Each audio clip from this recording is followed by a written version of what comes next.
Alright guys, sa mapagpalang araw sa inyong lahat, meron tayong reaction video dito kay Interior DILG Benhar Abalos.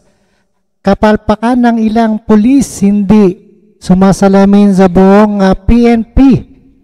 At tandaan nyo, yung quota system itinigil na ng DILG and PNP. Kaya nagkukumahog ang mga pulis sa kota. Ayan, kaya dire-diretso na, wala nang kotongan pa. Ayan, panoorin po natin ang buong detalye dito kay ating DILG Benhar Abalos. Kung titignan naman natin, no, medyo isolated naman ito. No? Although, kagalit-galit talaga. Maski sino naman magagalit ka ron. Makita mo yung video, yung dito sa Imus, makita mo ito, napakasakit mawalan ng mahal sa buhay. Ako naramdaman ko yun.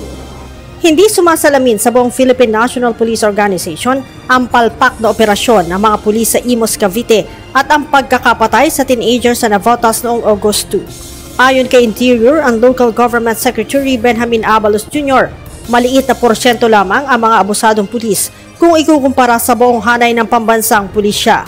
Gayunman, hindi ipinagwawalang bahala ng pamunuan ng PNP ang mga pulis na nagkakamali. Kaya nga, importante rito ay number one, swift action.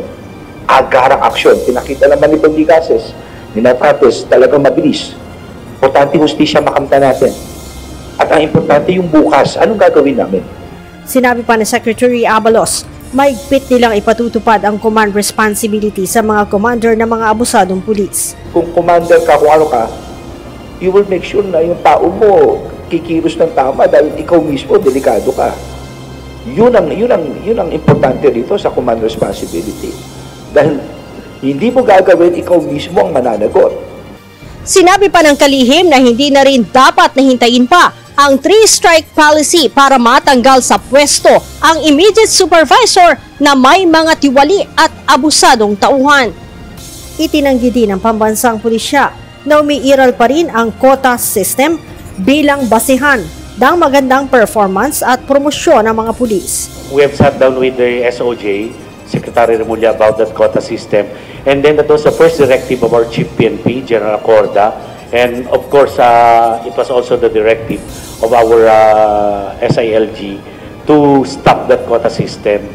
Gayunman, inamin ni General Sermonia na noon ay mayroong quota system ang mga pulis, kaya't napipressure ang mga ito na magbigay ng maraming trabaho.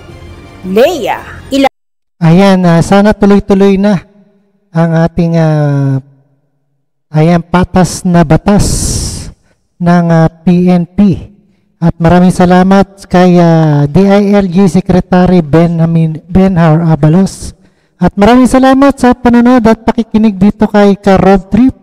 And see you again sa ating next reaction video. Maraming salamat sa inyong lahat. Thank you so much.